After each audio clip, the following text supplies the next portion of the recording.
Uri and Ed.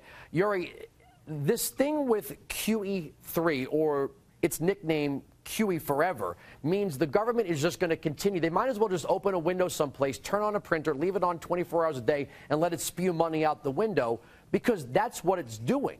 And once it starts, how you stop it, I have absolutely no idea. Once you start making fake money and putting it out into the economy, it makes prices go up. Whoever can't defer the cost of the price increases is the person that gets hurt. So it's not just poor people anymore. It's anyone who's adversely affected by this kind of pricing system.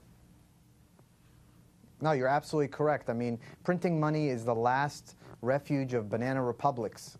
That's what's going on here. It's a very strange situation that, you know, our government just is having a blind eye, taking no real action to address the fundamental structural problems we have with our country, the way we tax people, where we're spending money, our entitlement problems.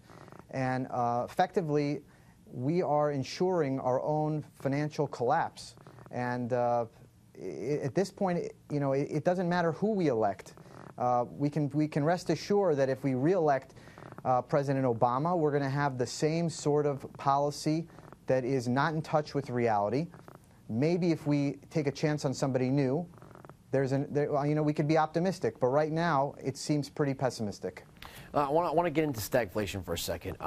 I think Mitt Romney was right in his 47% video that there are people that have been freed from the burden of worrying about currency devaluation or stagflation or these GDP numbers, because, you know, when you talk about people being on the dole and we're supposed to pity them because, I don't know, they got to fill out the paperwork, well, that's the beginning if you're running a business or you're paying taxes.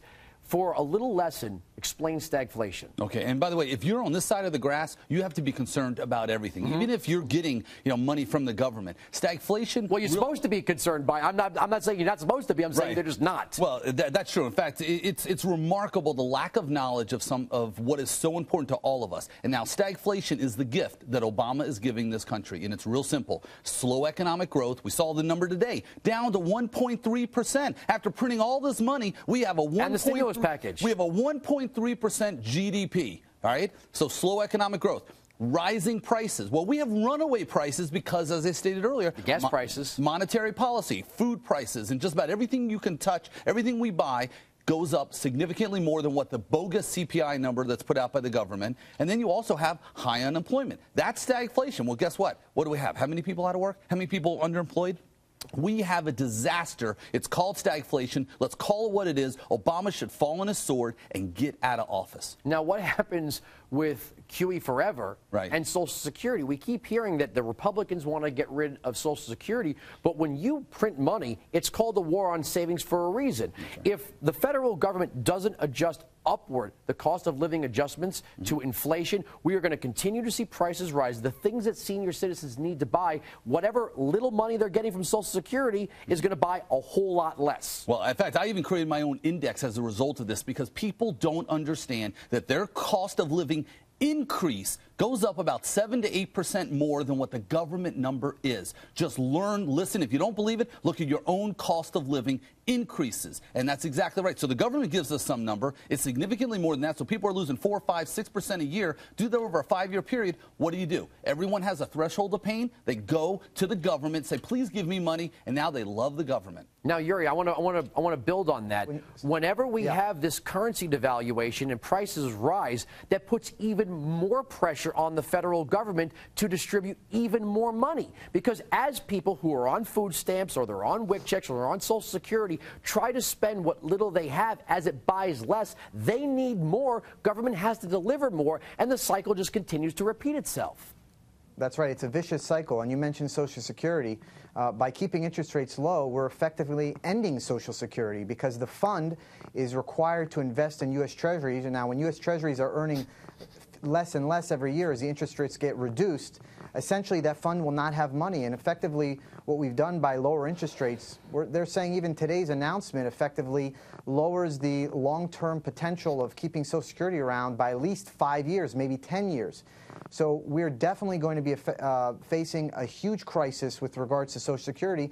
Some Americans know about it. People have it lingering in their mind that there's a problem with Social Security, but essentially the problem is here.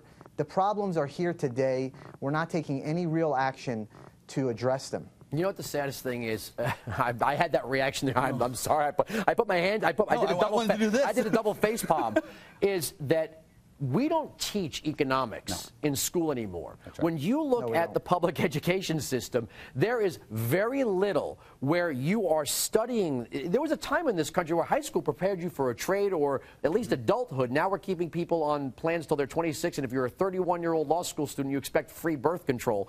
But don't laugh, that's the truth. I know. But we do not educate ourselves on economics. When it is woeful that people have, and I say people, I don't mean to talk about people like this, but when you see people who are just not sure how they're going to vote, or they really like Obama, and you're throwing these numbers at them, and it's like, it's not computing because those numbers don't mean anything to anyone if you don't study economics.